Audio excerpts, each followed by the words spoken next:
Shalom Bapak Ibu, saudara sekalian. Ada kebenaran yang kadang-kadang terlewatkan oleh banyak orang, yaitu tentang kebangkitan. Kita tahu bahwa Tuhan Yesus mati di kayu salib, lalu dibangkitkan pada hari ketiga. Bagaimana dengan kebangkitan kita? Apa dampaknya kalau Tuhan Yesus mati lalu dibangkitkan?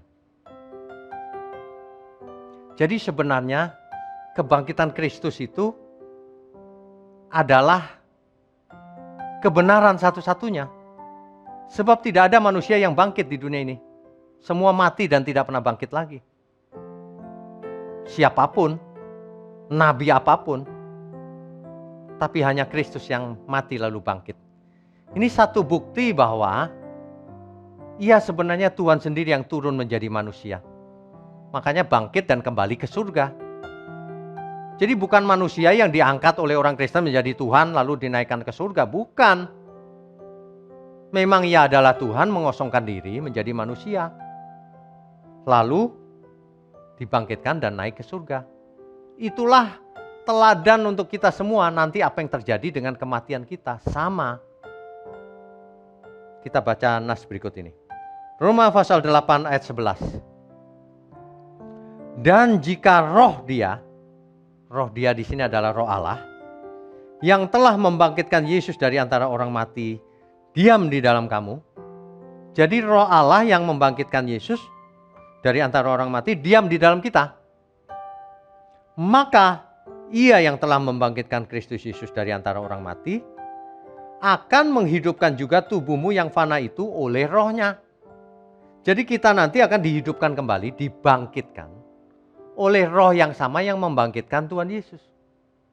Yang sekarang roh itu tinggal dalam diri kita, yaitu Roh Kudus. Inilah satu-satunya kebenaran yang hanya ada di Alkitab. Di kitab atau buku apapun tidak pernah ada kebangkitan, saudara. Dan kalau Kristus bangkit, maka kita pasti bangkit juga. Karena roh yang sama yang akan membangkitkan kita. Dampaknya adalah, oleh sebab itu kita harus hidup seperti Kristus hidup. Supaya nanti juga kebangkitannya sama. Dimuliakan bersama Kristus. Roh Kudus ditaruh dalam diri kita. Itu bukan kebetulan kalau disebut Roh Kudus. Mengapa? Sebab kita semua adalah imam-imam rajani yang harus hidup kudus.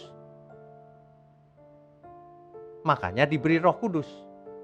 Makanya diberi karunia sulung roh. Supaya oleh roh itu kita nanti dibangkitkan.